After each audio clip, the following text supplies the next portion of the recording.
សួស្តីអ្នកនរគ្នានេះខ្ញុំហើយនឹងគ្រួសារខ្ញុំបានមកលេង Pub Street នៅខាងមុខវាំងចឹងនេះគឺសកម្មភាពកូនរត់ក៏ដូចជាម៉ាក់គេហើយពួកយើងក៏បានទិញផ្កាក៏ដូចជាធូបដើម្បីទៅអុជនៅមុខព្រះអង្គដងការកូនរត់សប្បាយចិត្តមែនតើបានមកជួបមនុស្សច្រើនមានគេមានឯងចឹងប្រហែលជាគាត់ប្លែកភ្នែកអីទៅពួកខានមកយូរដែរអញ្ចឹងសម្បីតែខ្ញុំក៏មានអារម្មណ៍ថាសប្បាយចិត្តដែរព្រោះឃើញមានមនុស្សច្រើនប្លែកភ្នែកហើយមានការលក់ដូរច្រើននៅតាមដងផ្លូវអញ្ចឹងណាហើយកូនរត់ក៏ទៅទាញ៉ាំនេះញ៉ាំនោះយ៉ាងទៅអញ្ចឹង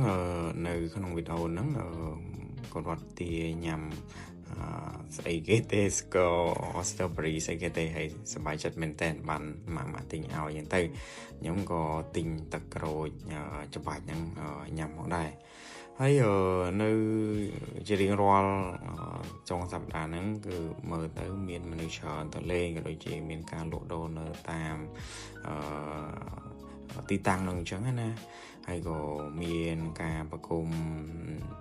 តន្ត្រីជាលក្ខណៈក្បាច់ខ្មែរមានរំវងសារ៉ាវ៉ាន់អីចឹងទៅខ្ញុំសរសើរគេហ្មងបកកែរំដៃឡើងទុនខ្មើតែម្ដង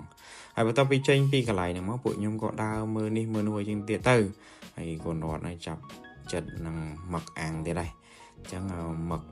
ថ្ងៃហ្នឹងឆ្ងាញ់អញ្ចឹងកូនរត់ញ៉ាំបានច្រើនបន្ទាប់ពីហ្នឹងមកក៏រ៉ូទីទៀតដែរអញ្ចឹងបន្ទាប់ពីដើរញ៉ាំនេះញ៉ាំនោះហើយខ្ញុំហើយគ្រួសារខ្ញុំហ្នឹងក៏គាត់ថាអូយប់ហើយអញ្ចឹងក៏ត្រឡប់ទៅផ្ទះវិញហើយដើរមកវិញឆ្ងាយដែរគួររត់ដើរបានបន្តិចចង់ឲ្យខ្ញុំពតែខ្ញុំអត់ពទេព្រោះពេលហ្នឹងដើរមកគឺហត់អីដូចគ្នាអញ្ចឹងពេលដែលយើងដើរត្រឡប់ទៅវិញហ្នឹងក៏មានមនុស្សច្រើនអញ្ចឹងណាព្រោះ